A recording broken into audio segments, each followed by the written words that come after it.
Hello, my name is Kevin Tudor, and I'm one of the three hosts of Almost Major, a film podcast dissecting many major indie studios and the films they release. Every week, myself, Charlie Nash, and Bryden Doyle discuss overlooked, forgotten, or bona fide classic indie films via studio-specific miniseries. We've previously covered numerous films from Artisan Entertainment, Lionsgate Films, and New Line Cinema. Titles including The Blair Witch Project, American Psycho, Dogville, But I'm a Cheerleader, Saw, Requiem for a Dream, and Ringmaster, you know, the Jerry Springer film. Anyways, we have a fun time every week and we hope you will join us. Subscribe to Almost Major wherever you get your podcasts. Now proudly a part of the Someone's Favorite Productions podcast network. If you're looking for more horror outside of the mainstream, look no further than Unsung Horrors, a podcast about underseen horror movies. I'm Lance. And I'm Erica. Every other week, we'll cover a horror movie with fewer than 1,000 views on Letterboxd. We'll even give you double feature recommendations to pair with the movies we discuss. From gothic to shot on video, from slashers to comedies, from giallo to J-horror, we'll cover all the subgenres. So join us as we unearth these hidden gems of horror. Follow us on Instagram, Twitter, and Facebook, all at Unsung Horrors, available wherever you listen to podcasts. And part of the Someone's Favorite Productions podcast network.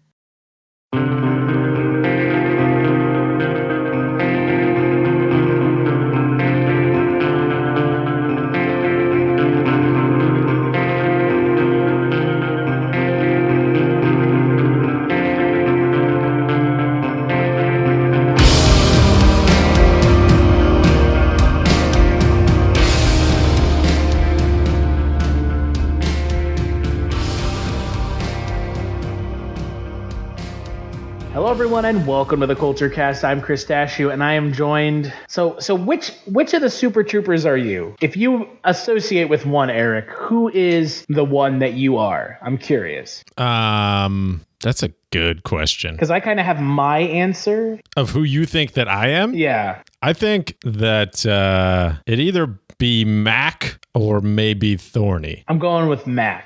Yeah, that was my first. But maybe maybe Thorny from the first movie. Maybe. Who am I? I don't know. Take some, what is Flova Scotia.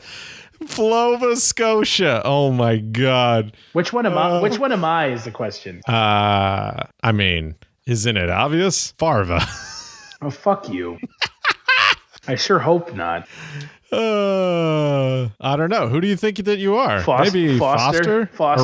Or Rabbit? I always see myself as Foster. Like, his character in the movie is just the one that I always identify with. Yeah. The scene in the first film where he's like, oh, bikers. Like, I feel like that's just me to a T. Yeah. Also, oh my God, it's so veiny. It's like a booth. Like that for me, like that scene just like crystallized it for me. Yeah. If you don't know what we're talking about, we're going to be talking about a film that's 17 years in the making, funded on crowdfunding, $2 million in 24 fucking hours, $4.7 million overall. We're going to be talking about Super Troopers 2.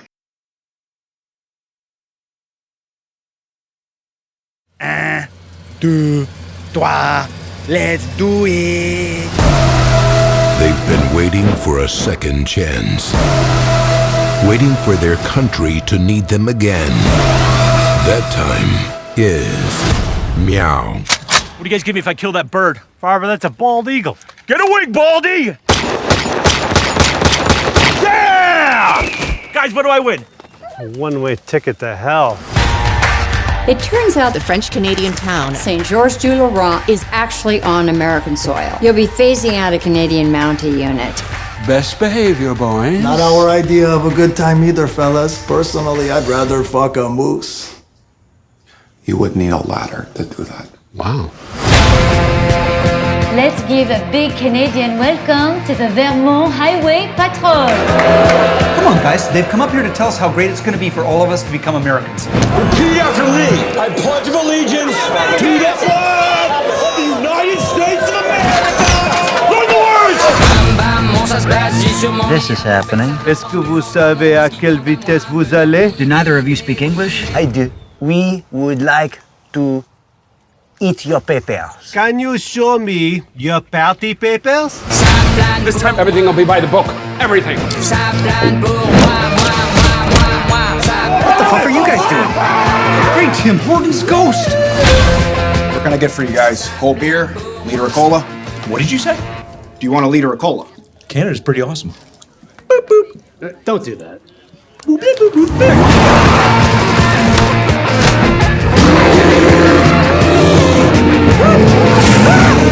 Should I shoot him? Who, Fava?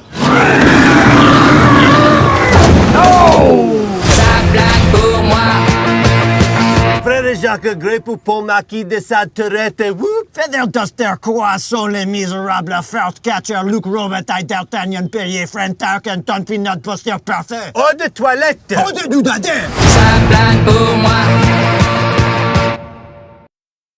Film is directed again by Jay Chandrasekhar, stars the original cast of the film with some additional folks, Rob Lowe, Emmanuel Sharik, I think that's how you say her name, Tyler Labine, Will Sasso, and Hayes MacArthur show up as well with some cameos from some other people, namely Jim Gaffigan again. You also got Damon Wayans in there and Sean Williams Scott, along with Marissa Coughlan, who has a cameo as Ursula, which was for someone who's a fan of the first film, that was really a good cameo for me. I really enjoyed that was a good cameo. I was glad that she was back in it. I was wondering how they were going to like do that whole thing. So I'm glad that she was back. And the film takes place, I'm assuming, an indeterminate amount of time past the first film, where the troopers from the first film are tasked with taking over from the Canadian Mounties, a town in Canada that has been kind of redistricted into the United States due to some misdistricting on the border between the United States and Canada, with some hilarious effect. So Eric, I know that you and I are both massive fans of Super Troopers. So before I ask you what you thought of Super Troopers 2, I am curious when you saw the first film and how you saw it. Oh, because apparently, according to the internet, it's a fucking cult comedy still. Which I guess. I mean, I thought it was kind of mainstream. Do people who have seen it think it's mainstream and it's actually not? Yeah, I don't think that it is. I think it's sort of like one of those things where like when it came out in theaters, like almost nobody went and saw it. And then after like a year or two, like it became that thing that got passed around like in college dorm rooms, you know, like herpes. Well, or gonorrhea. Well, that's the thing. Reading all the interviews with them, because I want to say Rolling Stones did an oral history of the film in like 2014. They started, like, the film started taking hold 4 years after it came out theatrically, when it was on DVD. Yeah. Which, if you think about it, they're like, that's nuts, right? Like, that's insane. Yeah. And like, I mean, by that point, like they had already... You won't see the engineer that slams the Nissan Rogue's door 13,920 times. Or the corrosive chamber that simulates 15 years of life in 5 months. Or the Rogue heat-baked for over 300 combined hours. What you will see is a vehicle that can take punch after punch and keep rolling. Nissan. #1 in new vehicle quality among mainstream brands by J.D. Power. We put it through the worst, so you get its best. For J.D. Power 2025 U.S. Initial Quality Study Award information, visit jdpower.com/awards. Awards based on 2025 model year. Newer models may be shown. Hello and welcome to Tumbleweeds and TV Cowboys. My name is Hunter. In this podcast, I'll be joined by a different guest each week to discuss a classic Western movie or TV show. I've been a fan of classic Westerns for as long as I can remember, and in recent years, they've become very nostalgic for me. I love the aesthetic, the tropes, and I love seeing different filmmakers' takes on them. At their best, they're incredibly entertaining, rewatchable, and some of my all-time favorite movies are Westerns. We'll mostly focus on Western movies made in Hollywood, but we'll also be covering spaghetti Westerns, and one thing I'm very excited to get into are Western TV shows. I've got some amazing guests coming on the show, film professors, historians, and podcasters. And Tumbleweeds and TV Cowboys is part of the Someone's Favorite Productions podcast network, and many guests on the show will be from other shows on the network. Thanks for listening. Already done, like Club Dread had already come out in 2004. It did it? I thought Club Dread came out in like 2000, I guess. Okay, yeah. Yeah. Yeah, Club Dread was 2004. Beer Fest was 2006. And I saw Beer Fest in the theater. So did I.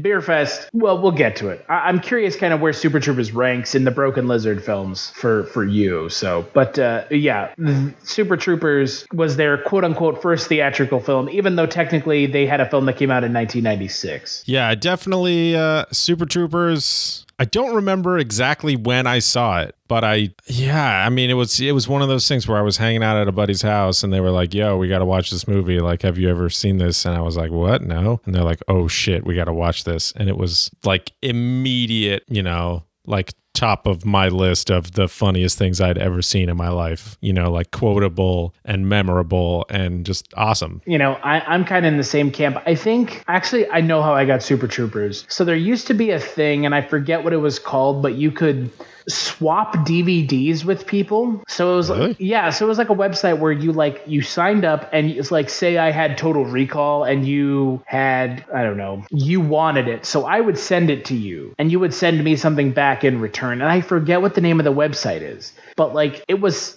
like kind of like Netflix, but you were like trading DVDs back and forth. And I used to have like a DVD like binder full of these movies. And one of them was Super Troopers. And that was how I saw Super Troopers. And it had to have been, I'm going to date myself a little bit. It had to have been when I was like 13 or 14. So like, I think within 2 or 3 years of the movie coming out. And I remember watching it and on my computer that had a DVD player in the laptop. And I remember watching it and just thinking like, this is the funniest fucking movie I've ever seen. It's so irreverent in its comedy style that it works. Yeah. Yet like, and I know that this is something that it gets docked for, at least in some of the reviews that I've read, especially for the second film, but particularly for the first film. Like it feels like a thinly connected collection of like sketches with no plot line, which I can kind of see, especially with when they stop people on the highway. It does kind of feel like, I don't know, it feels like sketch comedy a little bit. And that carries over into the second film. Mm-hmm. But I mean, the plot line of the movie, I think is still kind of charming in its own way. Yeah. But I remember seeing it when I was like 13 or 14 for sure, which would mean that I've seen this movie for half of my life. I've known about this film. But I mean, Super Troopers 1 is it's one of those movies that it's up there for me for my favorite comedies. Everybody, and I'm sure you get this, like people ask you like, what's your favorite movie? It's like, I can't answer that question because like, what's my favorite comedy? What's my favorite horror movie? What's my favorite action movie? Because, you and I watch so many movies and, we have friends who watch a lot of movies, podcaster friends and normal friends, that like asking someone what their favorite movie is, it's like, what's your favorite band? Like, can you really have like one? Like, the genres alone, it's like a deep dive. And like, for me, Super Troopers is up there with my favorite comedies. It may be my favorite comedy. I'm not sure. It may be. Yeah, it's definitely up there. It's I don't know, somewhere between Super Troopers and Beer Fest and Tropic Thunder. All movies that kind of sort of didn't get their day when they came out. Super Troopers more than the other two. Tropic Thunder got nominated for an Oscar, but I feel like, and we've had this conversation, I feel like Tropic Thunder kind of got thrown by the wayside. I don't know. Well, people don't talk about it. People aren't like, man, Tropic Thunder is really funny. You know what I mean? Like the way people talk about maybe 40-Year-Old Virgin or Superbad, a movie I honestly can't stand, but I know a lot of people love. Yeah. But I mean, Super Troopers for me it's one of those seminal films of my teenage years that kind of molded my kind of comedic look at the world, if that makes sense. Because the five of them together, they each work so well off of one another that it's just, it's a hilarious movie. If you've never seen Super Troopers 1, pause this podcast, go watch it. Oh yeah, it's fucking great. But with that being said, with us kind of fawning over Super Troopers 1, 17 years later, crowdfunding, what did you think of Super Troopers 2? I thought it was hilarious. I was laughing my ass off. And I thought that it was a perfect sort of next step in the Super Troopers franchise now, I guess. They're talking about they want to do a third Super Troopers movie. So if this movie makes enough money at the box office, which... Oh my God, there's no way that it's not going to. By all accounts, it's made a fair amount of money. I mean, it hasn't made, Marvel money, but it's made a fair amount of money. I mean, it opened nationwide, which, I mean, as far as I'm concerned, if I were them, that's a success. There's a lot of new jokes and gags and bits that are cool. They definitely harp on the whole like Canada thing a lot in this movie, which actually makes it like pretty funny because then they have all the Canadians making fun of America and the Americans making fun of Canadians, and it's sort of funny in both directions. Yeah, it's not just America ripping on Canada the entire time. I felt like the Canadians had some like pretty good comeback. Oh yeah. And I thought that was great. There is a lot of callbacks in this movie to the first movie, which is to sort of be expected because of how, awesome the first movie was and how everybody wants to hear the jokes from the first movie.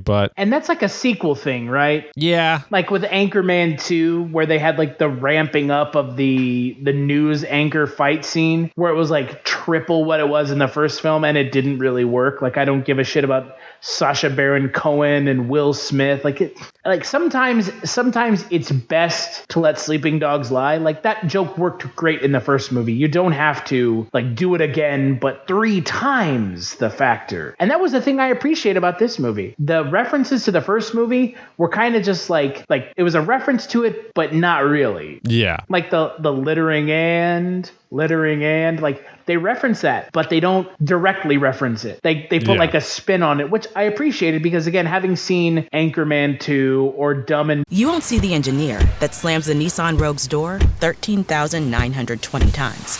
Or the corrosive chamber that simulates 15 years of life in 5 months. Or the Rogue heat-baked for over 300 combined hours. What you will see is a vehicle that can take punch after punch and keep rolling. Nissan. #1 in new vehicle quality among mainstream brands by J.D. Power. We put it through the worst, so you get its best. For J.D. Power 2025 U.S. Initial Quality Study Award information, visit jdpower.com/awards. Awards based on 2025 model year. Newer models may be shown. The audio commentary.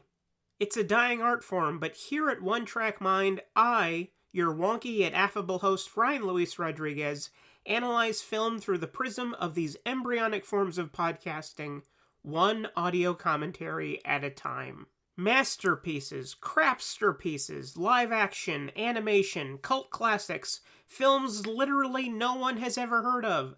No track is too small and no track is too big.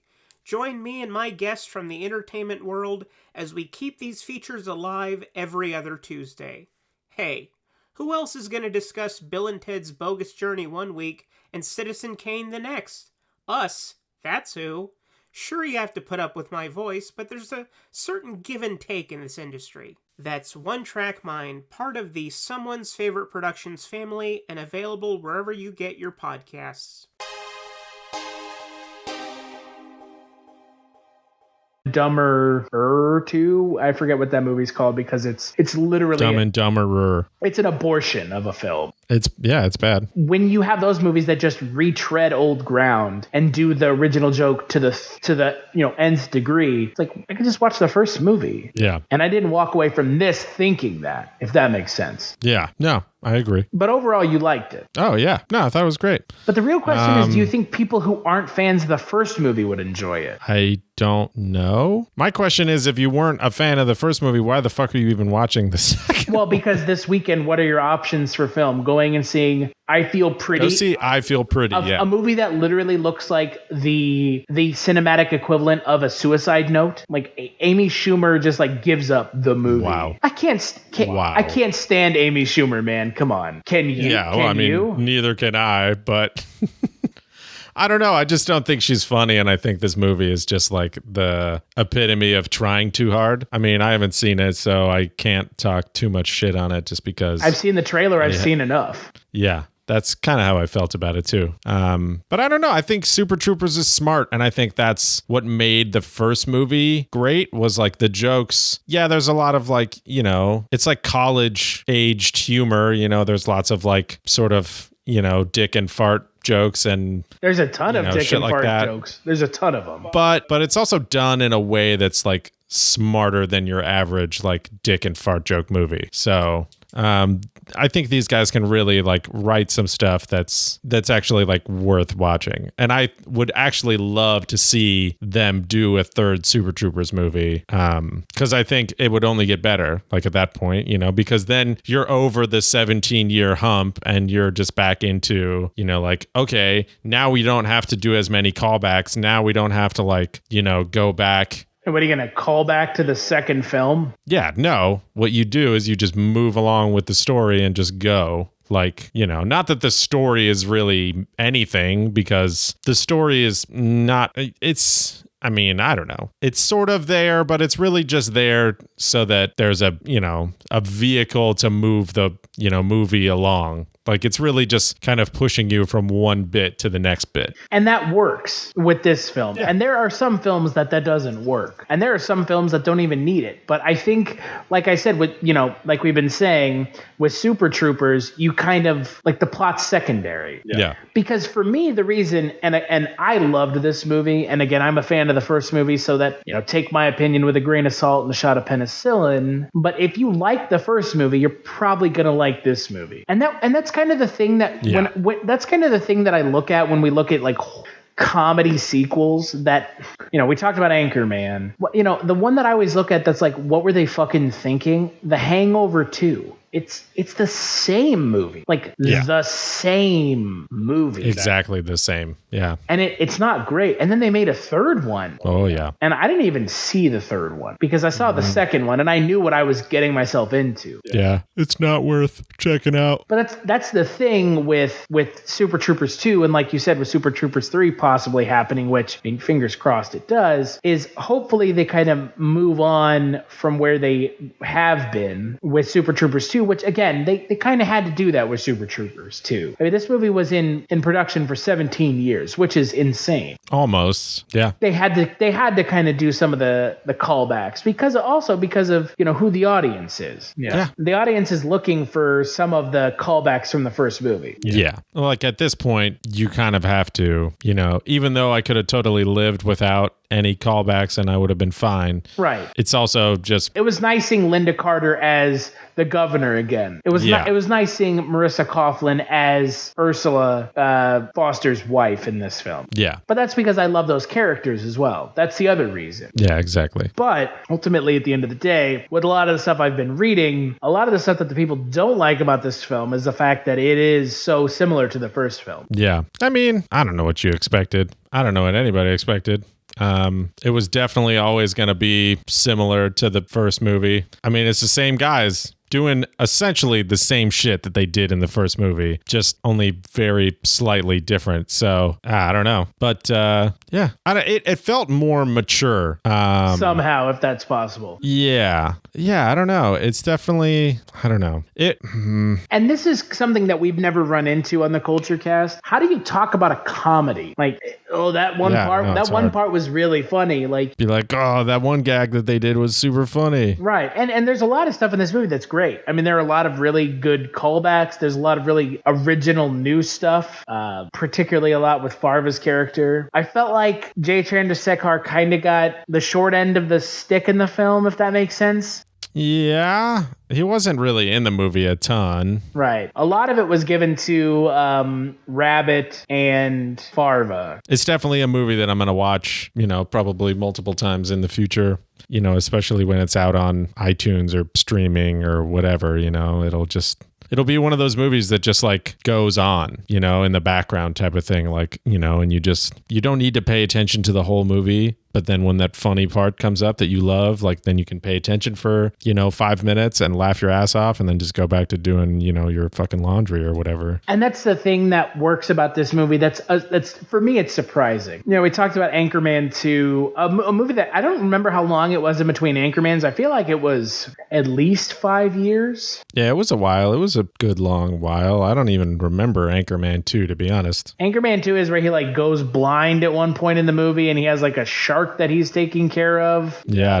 I don't remember any of that. Yeah, because the movie's not good. So the movie, it came out in 2014 or 2013, and the original film came out in 2004. So it was almost a decade. Yeah. And that movie sucked. But that's the thing about Super Troopers 2 that's kind of surprising, is that it's a good movie if you're a fan of the first movie. It's definitely not it's not better than the first movie, but I also don't think that it's trying to be. Yeah, I think it's just like, I don't think they're trying to top themselves. I think they're just trying to like, here's the next chapter in the lives of the Super Troopers guys. Like, it makes narrative sense if that matters, I guess. Like, I guess to some people, like, that won't matter. Like, they just want it to be funny and they don't give a shit. But like, I think they do the story and the characters of Super Troopers like justice in this movie. And I think everything is like very true to like, you know, the Super Troopers brand, if that means anything. No, I would agree. And that's the thing, again, is that it feels, Anchorman 2 didn't feel like an Anchorman movie, but Super Troopers 2 feels like a natural continuation of those characters. You know, stuff has changed, but not really, if that makes sense. Yeah. Yeah, like things have changed. Everybody's like a little bit more grown up, maybe a little bit more mature, but like, Rabbit is still a rookie. Farva's still an asshole. Yeah. Yeah. Everybody's still pretty much the same. Yeah. Time has passed, but you know, whatever. Yeah. They were in crackling bacon. Yeah. Crackling bacon. Ugh. Well, let's take a break. And when we get back, we'll talk a little bit more about some of the other Broken Lizard films.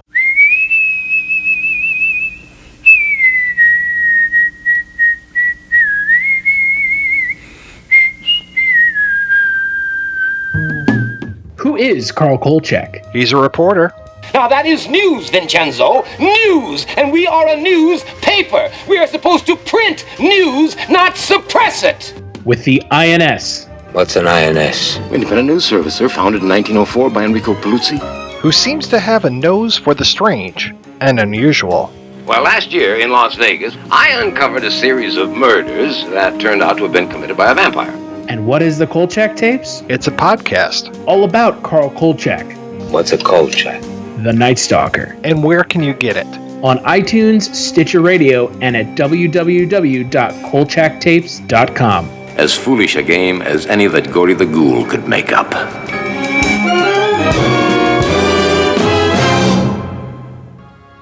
Movies have become a portal to a vast and growing pop culture universe, but you don't need to go over the rainbow to get your pop culture fix. Just head to Rainbow Comics, Cards, and Collectibles. They are your one-stop shop for comics, toys, posters, games, and more. Not a pop culture nerd? No problem. They have something for everyone, including a wide array of sports cards, collectible card games, even memorabilia. Stop by one of their 2 locations today. The flagship location at 3310 South Minnesota Avenue, Sioux Falls, South Dakota, or their newest location at 1501 Pine Lake Road, Suite 17, Lincoln, Nebraska. Most importantly, don't forget to add them on Facebook for pop culture news, weekly live videos, and special events. Here's what some people are saying about the Projection Booth podcast. Week after week, I'm mesmerized by the focus given great films and questionable films alike. But every episode is a learning and entertaining experience. This is hands down the best movie podcast. They cover so many different genres across so many years, from obscure movies to blockbusters. If there's only one podcast about movies and cinema that you listen to, make it this one. The Projection Booth Podcast, with new episodes available every week at projectionboothpodcast.com. All right, we are back and we are talking about Super Troopers 2. However, I do want to talk a little bit about, since we've never talked about them before on the podcast, of kind of the main Broken Lizards canon film, which would be Super Troopers Club Dread, Beer Fest, The Slammin' Salmon, and Super Troopers 2. Kind of where does Super Troopers 2 sit with you? I don't know. That's hard to say because I've only seen Super Troopers 2 one time, and I've seen all the other ones probably a multitude of times, many times. Including the Slammin' Salmon? I've seen the Slammin' Salmon maybe once or twice. Which I don't think it's a bad movie. I don't think it's that bad either. I just think like it's it also wasn't great. I think the problem is that the Slammin' Salmon is one of those movies that was trying to compete with a movie that I think is a little bit better, and that movie is Waiting. I think Waiting is like the quintessential restaurant movie. Yeah, you can't top Waiting. And not that Slam and Salmon was trying to top Waiting. I think they just unfortunately made a movie where the premise was like too close to another indie movie that already did that sort of like type of thing, but different and more effectively. You could say all day the semantics of it are different. The Slam and Salmon is about a high-end restaurant or whatever owned by like a crazy ex-boxer guy, and Waiting is just like a shitty, kitschy, fucking, TGI Fridays kind of place or whatever. Hilariously named and coincidentally, possibly ironically named Shenanigans. Shenanigans. I don't think exactly. that's a coincidence, right? Oh, no, not even a little bit. There's no way, right? No, it's not. Somebody saw Super Troopers and said, okay, we're going to make that restaurant Shenanigans. What's that place you like with all the shit on the walls? No, it's you mean Shenanigans? What's that place you like with all the goofy shit on the walls? Because the way he says the goofy shit on the walls.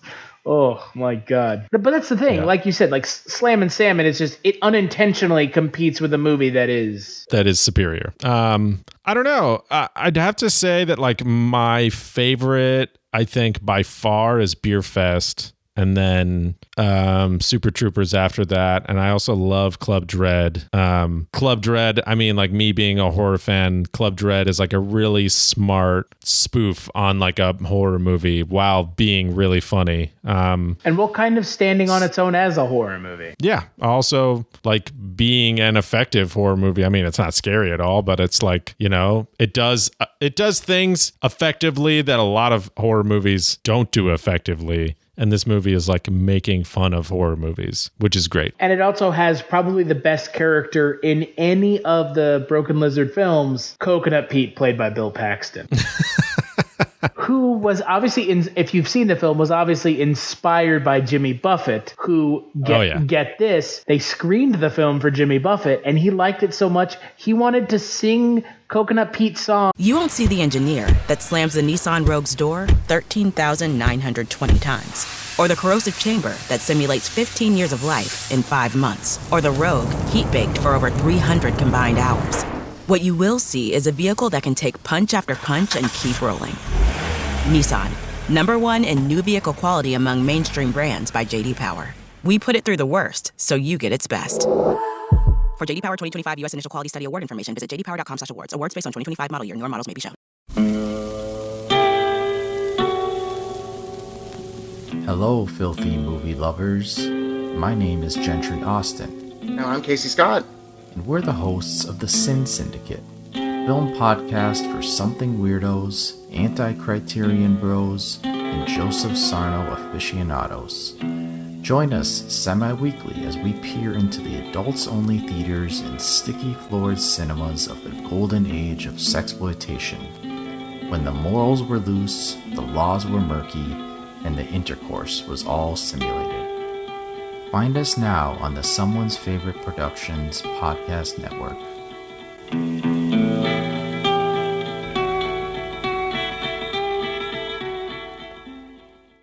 On tour. I'm not making this up. That's real. Oh, that's awesome. That's amazing, right? That's fantastic. But it's okay because it's Pina Coladaberg, and that bastard Jimmy Buffett stole the idea from me. Pina Coladaberg. Oh, Sing Margaritaville. That scene is just hilarious. Holy shit. God. I mean, it's a pretty short list, and Super Troopers is going to be closer to the bottom, but I don't think it's because of how good or bad it is. I think it's just because of how little times I've actually seen it and enjoyed it and sort of like digested it. And so it'll probably go Beer Fest, Super Troopers, Club Dread, Super Troopers 2, and then the Slam and Salmon. Yeah, I think my list is identical. Yeah. I mean, Beer Fest for me is everything I like. It's one of my all-time favorite comedies of all time. I mean, like Beer Fest for me, it's like it takes everything that I like about Super Troopers, which is, and this is what's missing in Club Dread, which knocks Club Dread down for me, and maybe it does for you too. The interplay between the 5 of them is what makes their movies so great. And in Club Dread, you don't get that. It's more about Kevin Heffernan, aka Farva, and Super Troopers' character. And yeah, They're all split up in Club Dread, and some of them you don't even get a sense of their character really. Specifically, Paul Soter, aka Foster from Super Troopers. You never even get a sense of his character in Club Dread. Yeah. Or Jay Chandrasekhar either as Putman. And that's the thing. It's like the best part about their movies is the interplay between the five of them. Yeah. And when you take that out, it just, I mean, as much as a horror fan as I am, it just kind of falls flat. Sure. But Beer Fest for me, I think, is everything I love about Super Troopers, just with even smarter writing. Yeah. It's playing ping pong and ding dang. I say that so often. It's so bad. Oh my God. Or if I go out drinking with my buddies and one of them's like, I can't have any more to drink, I need to be driving. It's like, I remember my first beer. What's the other one? I opened up a bottle of Schnitz and Giggle Brew and look what I found inside. A rat's fetus. I mean, it's just, it's such a, it's true, Sandy. But is it, Grandpapa? Like, it's oh my God, I say shit like that all the time. Yeah, it's everything about that movie is great. I mean, I have to give credit to Super Troopers where credit is due, because that is, without Super Troopers, we never would have Beer Fest. That's true. Yes. And without Super Troopers 2, we may never have Pot Fest, which I hope is happening. Yeah, we can only hope. We got to do it while Willie Nelson is still alive. Well, and the Reddit AMA said if enough people went and saw Super Troopers 2, that could mean that Potfest could actually get made. I'm surprised that Potfest never got made. I mean, I don't know. Maybe it's just like, maybe I personally like Beer Fest better than Super Troopers, but I feel like Beer Fest is just as good, if not better, of a movie. And I don't think it gets nearly the recognition that Super Troopers does. But it is on Netflix. At least it was. So if you've never seen Beer Fest, you should check it out. If you've never seen Super Troopers 1, you should check it out. If you haven't seen Super Troopers 2, see it in theaters while you can. Support the Broken Lizards guys. I mean, look, the fact that they raised $2 million in 24 hours, I mean, they have a passionate fan base. Let's put it that way. Yeah, it should tell you all you need to know about these guys. The best part of Super Troopers 2 is when all of a sudden it becomes a Japanese subtitled film. For 5 seconds when he's on acid? Yeah. Comes out of complete left field. And we get to see Brian Cox in like kabuki makeup. Oh my God. Yeah, that was totally weird. Yeah. Again, Super Troopers 2 is one of those movies that it so much feels like an extension of the first movie that most comedy sequels don't. Yeah, it definitely, like, if you're looking for something different, if you wanted them to like flip it on its head, if you wanted them to do the fucking the Last Jedi-ification of Super Troopers, like, they did not. They played the hits and they gave the people what they wanted, and it was good. And let's not forget, they got the people back as well that needed to come back, like Brian Cox. Exactly. Yeah. And some of the new people almost upstage them. Tyler Labine and Will Sasso as the Canadian Mounties. I mean, they're... Oh my God. I love the Canadian Mounties. They were almost my favorite part of the movie. Those guys were so fucking funny. Yeah. Including Hayes MacArthur. So I mean, they're great. And the way that those guys played off of each other or whatever, like when they're fucking watching hockey at their fucking house and the phone goes off and they're like, who the fuck calls during hockey night in Canada? Who the fuck even has a landline? And that's the thing. They like work within the universe of Super Troopers, and they don't feel like they don't belong, which is what. No, and all those guys are Canadian. So they cast a bunch of Canadian actors to play Canadians. Hold on a second. Hayes MacArthur is not Canadian. Is he?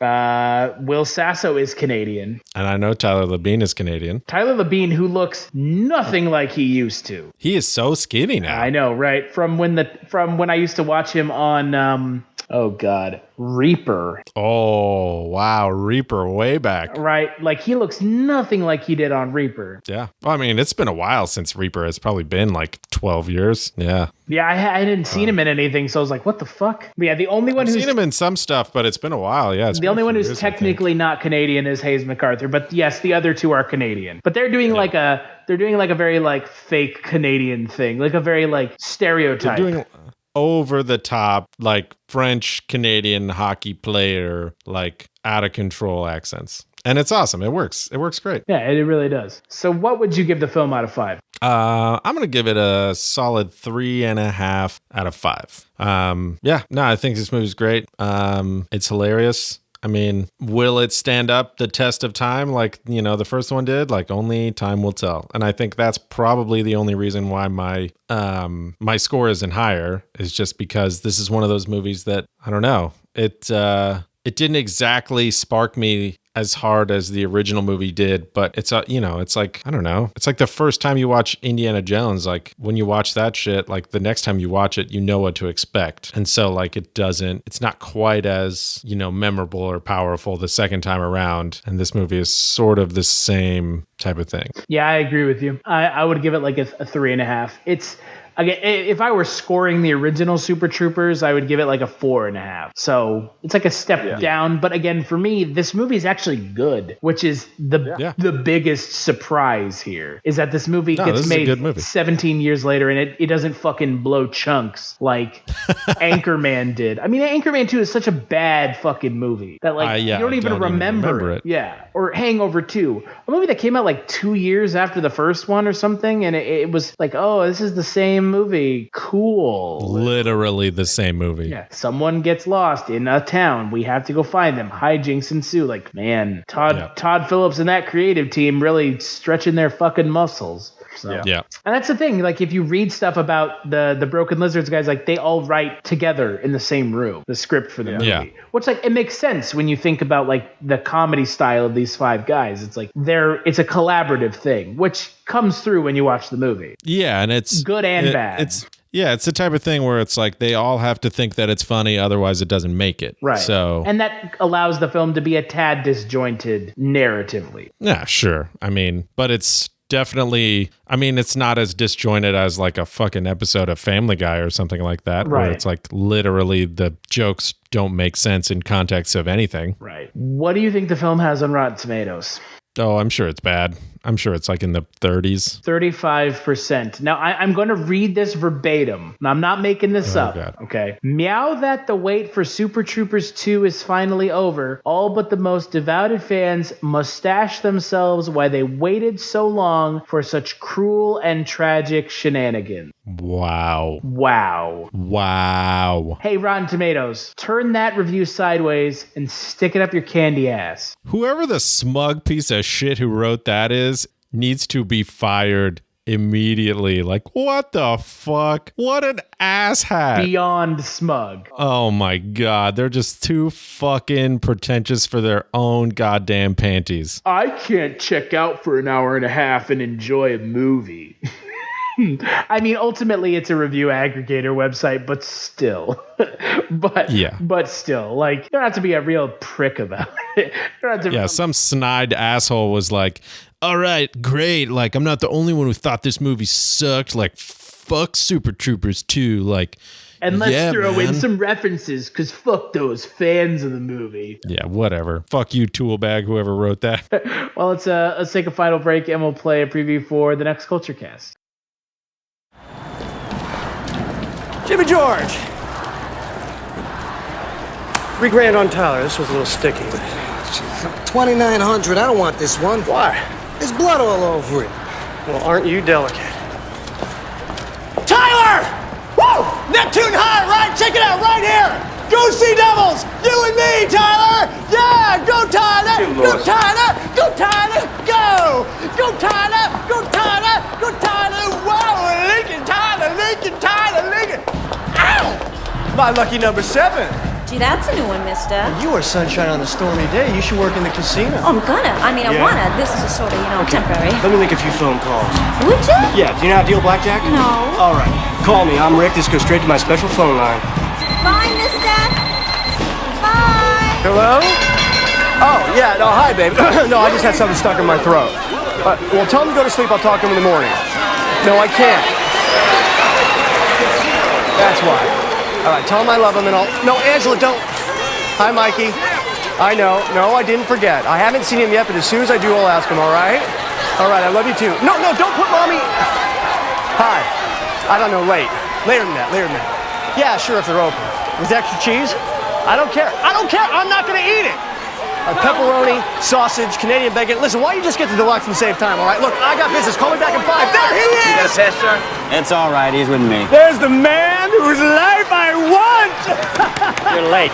You know me, always upholding justice. When'd you get in? Last night, I flew in from Norfolk with Powell and the secretary. Hey, is that him? And tuck in your shirt, I'll introduce you. Jesus, I get your front row seat, you show up looking like Don Ho. Well, pardon my savoir-faire, Admiral. Why are you so uptight? It's fight night! Running security tonight. I got a lot on my mind. Kirkland's high profile. He's all over the news and brings the nutcases out of the woodwork.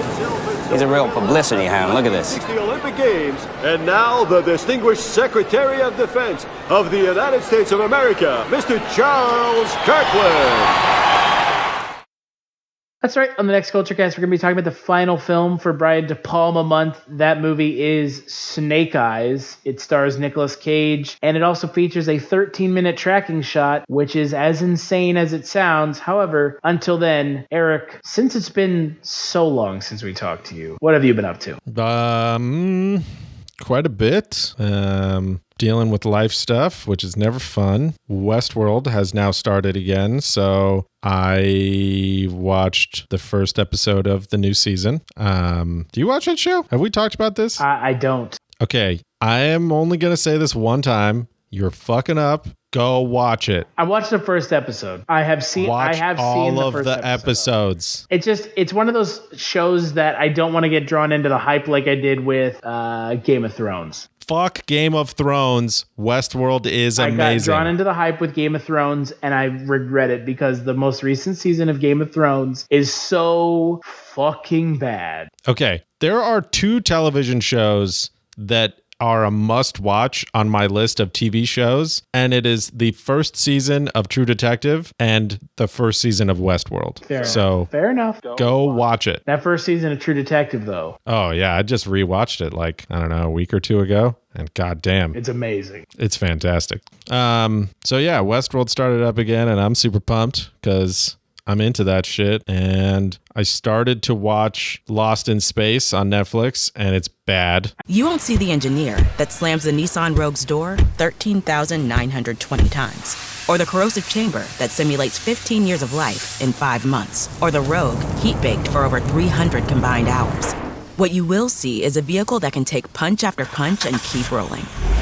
Nissan, #1 in new vehicle quality among mainstream brands by J.D. Power. We put it through the worst, so you get its best. For J.D. Power 2025 U.S. Initial Quality Study Award information, visit jdpower.com/awards. Awards based on 2025 model year. Newer models may be shown. Have you ever wanted to dive deeper into the horror movies you love?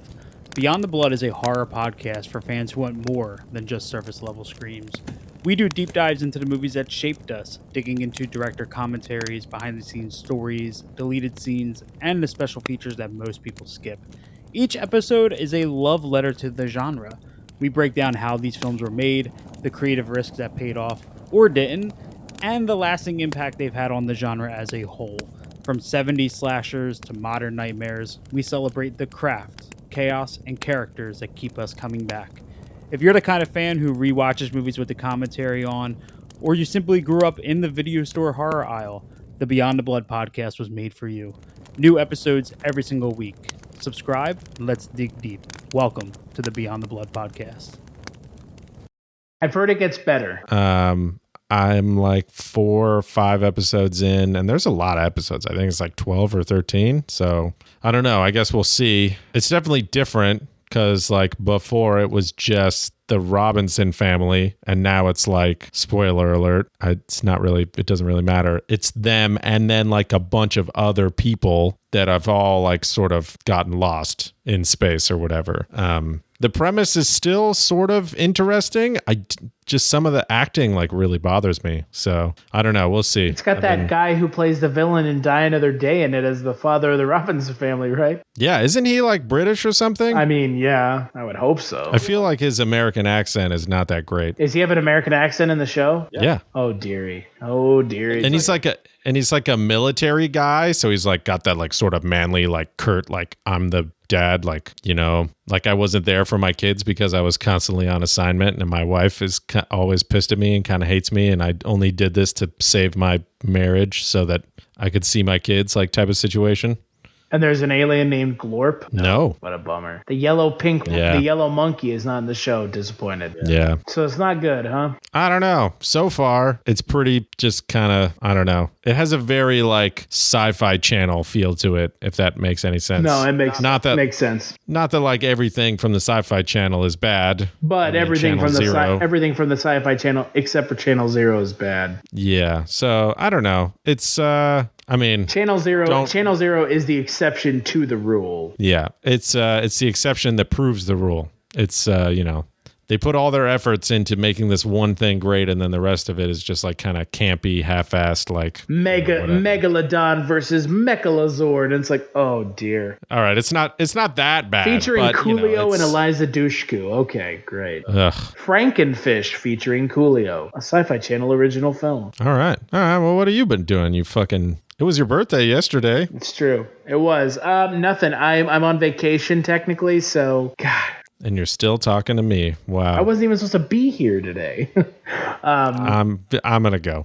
No, I don't really watch movies when I'm on vacation. Like really, I don't. Which is like that's what like a lot of people do on vacation, right? It's like, oh, I'm gonna relax and watch movies. It's like I don't want to watch anything. No, I don't do that when I'm on vacation. Yeah, but like you would know what I mean. Like a lot of people like, oh, I'm gonna watch movies and TV and like relax. It's like, whatever. No. I do that all the time. I do that, 90% of my day, even if I'm doing something, there's like a movie or a TV show on in the background. So like, yeah. So nothing, just been relaxing, enjoying time back in Dallas. So gonna see Infinity War, I guess. I'm not rushing out to see it. Not that I'm not excited. I'm just not rushing out to see it, if that makes sense. Yeah. Yeah. I don't know. I guess I'm excited to see it, but at the same time, I don't know. I don't really care, but I'm also like invested enough to be like, all right, God. Well, you've seen all the movies, right? I've seen every single one. Okay. So have I. So, you mean like you said, like, let me put it this way. Like, you're what? You're 30, right? Almost. Okay. So these Marvel movies have been around for almost a third of our lives. And for pretty much my adult life, there's been movies coming out. Sure. So this Infinity War movie is kind of like a capstone on my teenage years. Sure. It's like the culmination of it. So like people ask me like, it's going to be good, right? I'm like, I don't know. I would assume so. I hope it's good. I mean, I don't know, dude. Or they'll undo 18 movies in a decade of goodwill if it's bad. I mean, listen, not one Marvel movie has been bad since like Thor 2. Not one Marvel movie has been worse than the best DC movie. Yeah. So it's gonna be fine. Like, and think about it this way, like technically Venom is in there, but holy shit, that movie looks bad. So let's say no MCU movie has been bad. Yeah, Venom doesn't count. That's a Sony movie, 100%. Neither does Amazing Spider-Man or the X-Men movies, which are technically Marvel movies, but not connected universe films. Sure, we're talking about MCU movies only. And in the MCU, I mean, I don't know, like think about all the movies we had leading up to the first Adventures of the Adventures of the Avengers. The Adventures of the Avengers. Like the first Avengers movie was fucking awesome. Like we were so stoked to see all the fucking, heroes that, we had just like gotten movies for, like all in one big movie. It was like sort of this awesome ensemble, Super Friends team, greatest hits, super group movie that we'd never had before. And there was a lot of pomp and circumstance around it. And there was, yeah. And this movie is sort of like, deservedly so. I mean, that's the first time you'd ever seen. And that's the thing, like, and I know you understand this, but there are some people out there that, maybe the younger listeners don't get this. Captain America and Iron Man, they were not mainstream characters before 2008, 2009. Like, they really weren't. Like, people outside of, like, the people who read comic books didn't know who Iron Man and Captain America and Black Widow were, and Hawkeye. Yeah. Like, they didn't know who these characters were, or Thor. Like, they didn't know their backstory. But then you have the MCU come along, and it's like, you know who these characters are. There are people who love these characters and love the fact that, it's Robert Downey Jr., or Chris Evans, or Jeremy Renner, or Chris Hemsworth. Before 2008, these characters weren't what they are now. And like, you look at it now, and it's like, Iron Man is like part of the pop culture zeitgeist, and Marvel, these characters have become the ones from the MCU have become like pop culture mainstays. And the fact that they had the balls to start this whole thing with Iron Man of all characters just shows, like, you know, I don't know how well put together all of this has been since the beginning. So, but to be fair, Iron Man is essentially the Batman of the DC of the Marvel universe. Sure, he totally is. Right. But still, to be fair, he's the one that most people can kind of it's like the closest like analog to Batman, because like Batman is Batman is the most well-known superhero, I would say, because he's the gadget guy, and then, you know, whatever, and Iron Man comes along and he's the gadget guy. Yeah. But man, his gadgets are fancier. Yeah. Man, I don't foresee any way Infinity War is bad. No, it's gonna be good. It's just how good. How good is the question? Like, is it how good is it going to be? Like, how much am I going to care about Infinity War 2 or whatever they're going to call it? Which by the way, they haven't released the title yet, because apparently the title of the film ruins the third film, Avengers 3: Infinity War, which means no. Avengers Infinity War 2. Well, but what I was saying is Avengers Infinity War, Avengers 4, whatever the title is. Right. Ruins the movie, or like has big spoilers for the movie. Ruins Avengers 3 Infinity War. Because mind you, it is technically Avengers 3 Infinity War. Just like technically Avengers Age of Ultron is Avengers 2, I guess. Yeah, whatever. But but before we close this podcast out, just so we can have it on the record, we recorded this on April 23rd, 24th, so that we have this on the record. Who do you think is the one that dies? What characters do you think die in Avengers Infinity War? Because that's like the big point of contention here, right? Who dies? Because someone has to die, I guess. I don't know. I mean, maybe you kill off the oldest. Maybe you kill off Tony Stark. Maybe you kill off Captain America. You know, if you kill off Captain America and then Bucky takes over as the new Captain America after everything that's happened. So you think Captain America dies? I'd say the two most likely to die are Tony Stark and Captain America. See, I think... Forget Captain America's real name.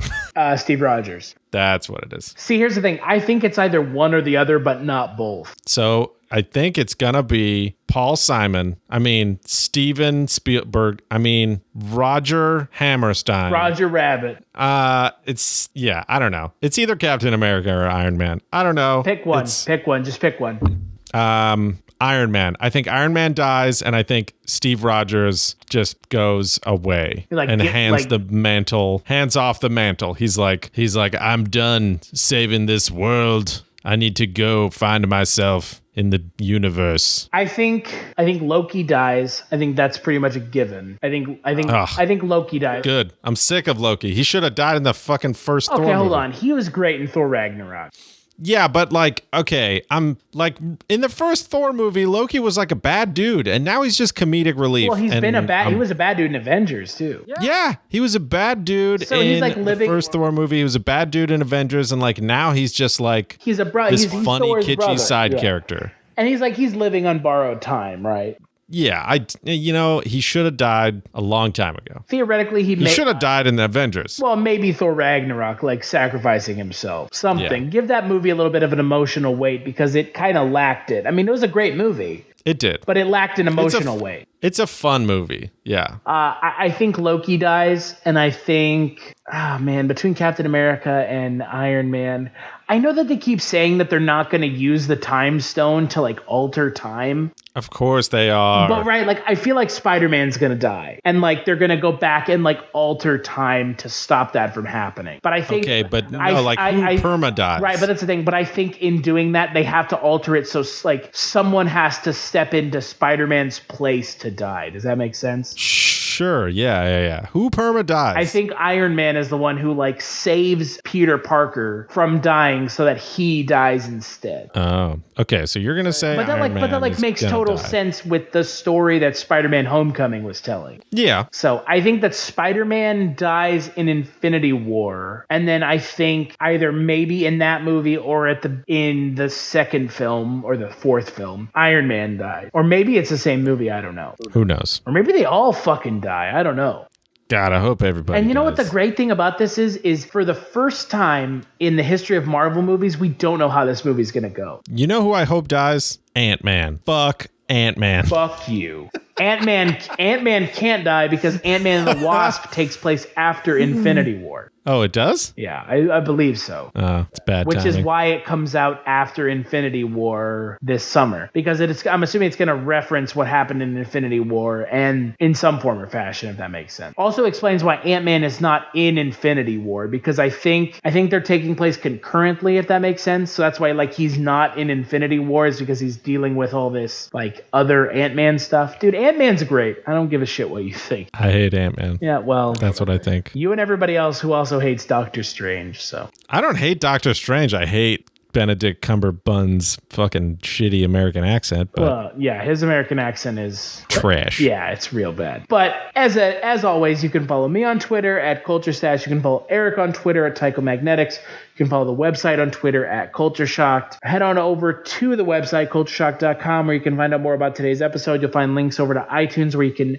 rate and review the episode. Make sure to download this. We're also on all podcatcher apps. If you want to help us out, download the Spreaker app, because that's where we're hosted now, Spreaker.com. Listen to us there. That would help us out. Patreon.com is where you can go to kick a couple dollars our way. We have a Ready Player One addendum if you want to hear people gush all over Ready Player One, if that's your thing. Big thanks, as always, to Eric and Wovoka for the intro music, and my buddy Justin Scott for the outro music. And make sure to check out the next Kulturecast. Posted with the crew. You know how we do, I'm just two-step, drink in my right hand, phone in my other hand, getting to the money, oh man, two-step, posted with the crew, yeah, you know how we do. Hey, two-step, you know what I'm saying, 1, 2, 1, 2.